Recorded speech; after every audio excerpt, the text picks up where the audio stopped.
Visit ಮಾಡಿದ್ವಿ sir. ಮುಂದೆ ಯಾವ ಕ್ರಮ? ಈ ಫ್ಲಡ್ ಬಗ್ಗೆ ನಾವು ಅಧಿವೇಶನದಲ್ಲಿ ಪಾಲ್ಗೊಂಡಕ್ಕೋಸ್ಕರ ನನ್ನ DC ಮತ್ತು CO ನಮ್ಮ ಜಿಲ್ಲಾ ಮಟ್ಟದ ಅಧಿಕಾರಿಗಳ ಜೊತೆ ಚರ್ಚೆ ಆಗಿ ಫೋನ್ ಮುಖಾಂತರ ಮಾತಾಡಿ ನಿನ್ನೆ ಬಂದೆಲ್ಲ ವಿಸಿಟ್ ಮಾಡ್ಯಾರ. ಬಟ್ ಇವತ್ತಿಂದ ಪ್ರವಾಹ ಸ್ವಲ್ಪ ಕಡಿಮೆ ಆಗತ್ತದೆ.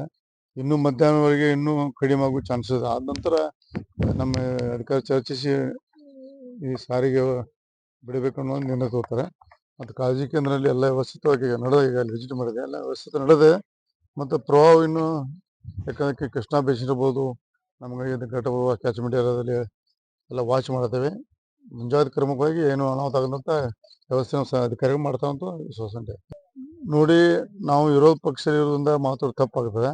ಸರ್ಕಾರ ಒಳ್ಳೆ ಕೆಲಸ ಮಾಡಬೇಕು. ಈಗಾಗಲೇ ನಾವು ನೀರಾವರಿ ಸಚಿವ ಇದ್ದಾಗ ಗೋಕಾಕ ಪ್ರೊಟೆಕ್ಷನ್ ವಾಲ್ ಬಗ್ಗೆ 600-700 ಕೋಟಿ ಮಾಡಿ ಬೋರ್ಡ್ ಕ್ಲಿಯರ್ ಮಾಡಿಸಿ ಈಗ ಎಲ್ವಣ್ಣ ಆಗಿದೆ.